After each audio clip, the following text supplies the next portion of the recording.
Last couple of years, no, I love the Brewers now just because they're always on, and I just love the new regime of the kids coming up, and it's just I don't get the same fervor with the Cubbies as I used to, and now I think I'm more of a Brewer fan at this point. So they're just an exciting team to watch, and they're always on, and I just I hopefully they can just continue to do it. But yeah, I used to be a Cubby guy, and now I'm just switching over to the Brewers now more lately.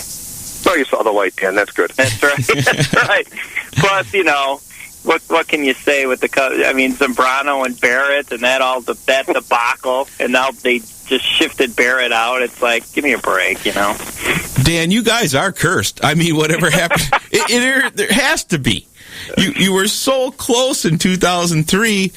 And I'll tell you, they love to blame Steve Bartman for that one play. But Dusty Baker. Dusty Baker didn't call any timeouts. He didn't change momentum. It just completely went downhill. Well, yeah, that was something to watch. I don't. It's the Bartman. The Bartman play was the curse coming to fruition right there. And I don't know if you guys noticed this, but when the White Sox won their game, there was a play against Houston, and I think it was in Chicago, or no, it was in Houston. But either way, a ball went into the stands, and the fans backed up and let them catch it. I don't know if you remember that in the World Series game, but it was just kind of an irony. Yeah, I don't remember that, but it's going to be interesting to watch the Crew this year. Hopefully they can continue to stay in first. Yeah, Randy, have you gotten out to the park at all this year? Yeah, I've been to about 4 or 5 games so far. I got a couple more coming up. That's exactly it. It's nice to see the fan base coming back, and they're selling out. The weekend games are selling out. The other games, now that the kids are out of school, they're really starting to sell more tickets, which means more revenue, which means we can keep some of our better players. It's a downhill effect. If once everything gets rolling in the right direction, it looks like they'll be able to keep some of their better players and pay them a little bit more and get some free agents and keep the ball rolling. Well, that's going to be the key, too, is when these kids come up for their contracts, like Fielder especially. I mean, that's a guy that they're going to have to sign. They got to keep Fielder, they got to keep Hardy, and they got to keep Braun, and they got to keep Corey Hart. If they can keep those guys around, I mean, they're going to be contenders for a long time. Just offensively, they're going to pack a wallop, and it all comes down to the owner. If he decides to put his money where his mouth is and keep these guys, they're going to be special. That's for sure. Yeah, I'd like to get a nickname for them because they're hitting all those home runs. Exactly. Remember Harvey Wallbangers back in '82? Yeah. What do you guys think, Tommy? What do you think about Yost and how he's handling the team right now and his managing style? I remember, speaking of Yost, Danny, I remember when he got hired as the manager when we were working together. You're like, Ned, Yost, what? You got to be kidding me. Yeah. But speaking of, I don't know. He seems to have a way of just dealing with the players. I mean, in a positive sense. Maybe he doesn't put too much stress on them. I don't know. I'm not so much critical. I'm such a homer, I always hope everything works out the best. What do you think, Dan, about his style? Did you say homo or homer? That's a false rumor. Delay button. Yeah, there you go. Well, it seems to me early on he was fidgeting too much with the lineup, and getting too many guys in there, and it seems like he wanted to. I think if he sticks to a lineup and puts people in off the bench in certain situations, lefty righty combo, etc., I think that would be the way to go. It just seems early on he was trying to get a feel of the team and who to play where, and now I think he's got a set lineup with Hart in there, and then bring in and then kind of platooning Mensch and Jenkins. I think he's finally got a feel of the lineup and where they want to go. But it seems this early on he wasn't sure. But if he just sticks to a lineup, I think they can do some damage. But what's good about Yost is that he plays so many different players. So like when Weeks went out for those, he was on the DL for 15 days or so. We really didn't miss much of a beat. No, we didn't. Guys can step right up, which is a positive thing. It's almost like an NFL coach where they want to play a lot of players because guys are going to get hurt. Yeah. So that's a positive he's got going for him. I actually kind of like him when it comes to that. Yeah, you are listening to WSUM 91.7 Madison, Wisconsin. I also have a little giveaway here. Madison, we have a team called Madison Mallards. That's basically our minor league team here at Warner Park. I have a pair of tickets to any Mallards game at Warner Park. You can't give me a call in. I got all my phone lines jammed. But if you want to give me an AOL Instant Messenger at WSUM.live, or you can give me a call later on, that'd be fine. But anybody's available. I have a pair of tickets. They're open for any game all season long. You just have to come down here in State Street and pick them up between 8 o'clock and 10 o'clock. So I'm going to pretty much have some ticket giveaways the rest of the year. But you guys, you know who our Mallard teams are by chance? You ever heard of the Madison Mallards, Dan? I have not, no. Yeah, what it is, it's a bunch of college players that come every summer. And basically, it's, I guess, semi-pro. But it's a pretty neat place. We got about 7,000 seats here in Madison, and they actually put in the old county stadium seats this year, too. So, as a local scene, it's pretty much a fun time here in Madison. And it's a baseball team, Tom? Yeah, it's a baseball team here. It runs from June to about August. They play lacrosse and Wausau and Green Bay and pretty much just around Wisconsin teams. And let's talk a little bit about our Pack guys. What do you guys think is going to happen this year? Well, first of all, Dan's going to talk about George Kuntz joining MU. That's right. I heard that. I saw that. Yeah, I did too. I don't know what to think about that. I wish I could give you some insights on that, but jury's still out. I'm going to withhold comment until further investigation. If anything, he's got a name behind him, so when he's talking to prospective recruits, at least he can talk about who he was and talk about the Packers and whatever. Yeah. With the Pack, Tommy, I don't know. I just don't know. Offensively, now this year, for the first time in a long time, I'm actually concerned. Defensively, I think we're solid, actually. The linebacking core has been the best we've had in years, so that's encouraging. I was happy that we signed Al Harris, and we've got our corners established. It all comes down to who's the safety we got this year? Manuel? No, didn't we draft one, Tommy? Because, Manuel wasn't, we had to get I think we drafted a safety. I can't remember who it was. Yeah, we got quite a few people in the backfield, I believe. But I think defensively we'll be okay. It's just a matter of, offensively, the running back situation, how we're going to handle that. Tight end situation is definitely a concern. I think our offensive line is solid. They just need a little bit more experience. And then, we'll see with your boy Favre if he can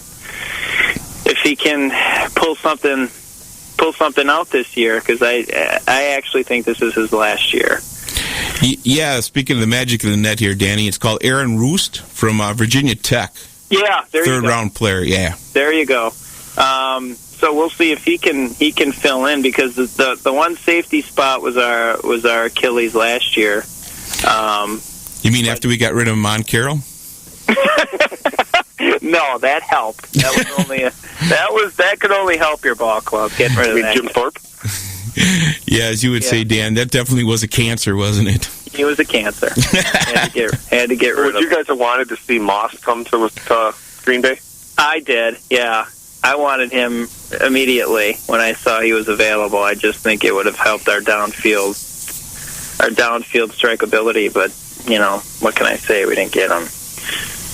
Yeah, I wish we would have got him, too. I don't know if we'll see how he does in New England, because he's just going to be a piece of the puzzle there.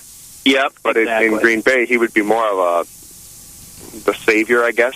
Oh yeah, and with Driver and Jennings, it would have been a great three receiver set. But who's to say? I'm not one of these guys who's going to pounce on Thompson.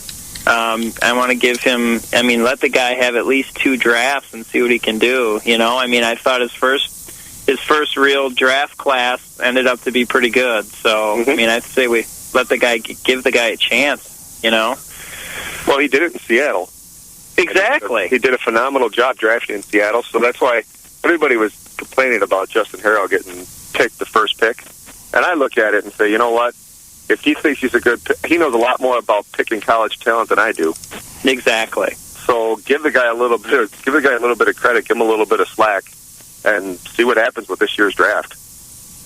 Yeah, I totally agree. I mean, let's see what. I mean, you can't judge a GM after 1 year. I mean, it's. Let's see what his drafts will do, because I'll tell you what, this offensive line that he has put in place looks pretty solid to me.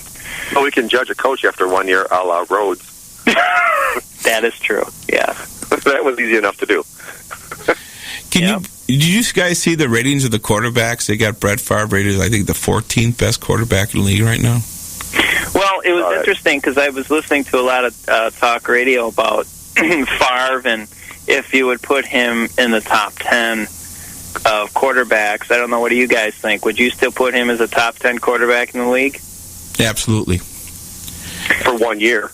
If I had to pick a quarterback right now that I want to build a franchise around, obviously Favre's going to be in the middle of the pack, if not higher, because of his age. But for 1 year, I think he's in the top 10. Yeah, for 1 year, I would say that as well. I mean, any given day, if he's got the right team around him, and what we really need is a tight end. Yeah, we do. A tight end. Keith Jackson that can stretch it up the middle, so that the cornerbacks have to respect that, and then when we do 15, 20-yard outs, the guys are open. Yeah, because going back to our Super Bowl run, like you said, Keith Jackson, and we had Chimera, and we don't have anything down the middle. I mean, Bubba, I hear he's doing good blocking, but catch the ball, Bubba, please. Yeah. Catch the ball. Yeah. Tight end is a concern. There's no question about it. Yeah, did you guys, I don't know how you were supporting Sherman. Did you want Sherman to go or not, Dan? Well, with Sherman, I can understand both sides of the issue, to be honest with you. But Sherman, I think, as a coach, was decent. As a GM, terrible. I mean, the last two drafts he had was just god-awful. So, if anything, they should have at least, strip everything as far as GM goes. But I can understand where Thompson was coming from. I think he wanted a new regime. He wanted his guy in there. It just, I think he personally felt that Sherman couldn't get him over the hump, and he wanted to clean house.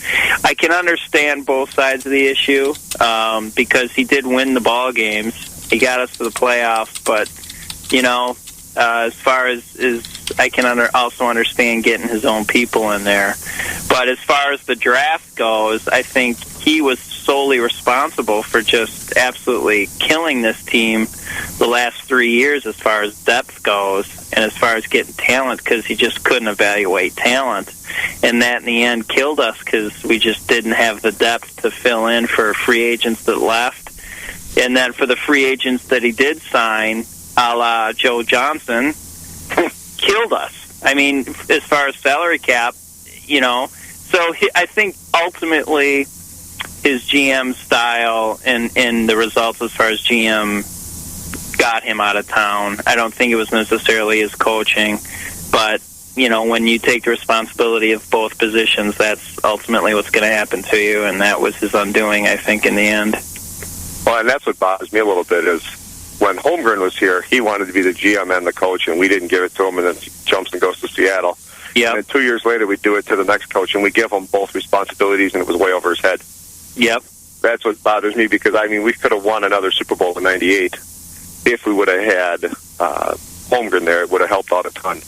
Yeah, I agree. That was our heyday, and then it just kind of unraveled a little bit from there. Well, if Darren Sharper would have hit Stokes, man, I'm just going back to that play. I hate looking at that. Puts his little shoulder into the guy. Come on. If Chuck Cecil would have been there, he would have decapitated him. What game are you talking about? The Eagle game? No, the one in '98 that ended our streak. Well, I'm thinking about the 4th and 26. That's what I keep thinking about. Yeah. Do you realize we win that game, we go to the conference final? Mm-hmm. I know, but even still back, punted still 4th and 26, and I guess I was going to his 4th down and 1. The controversy: are you going to go for it, or are you going to punt the ball? Oh, yeah. He still made the right play in 4th and 20. Oh my God, Dan. Coulda, woulda, shoulda. Yeah, well. What are you going to do?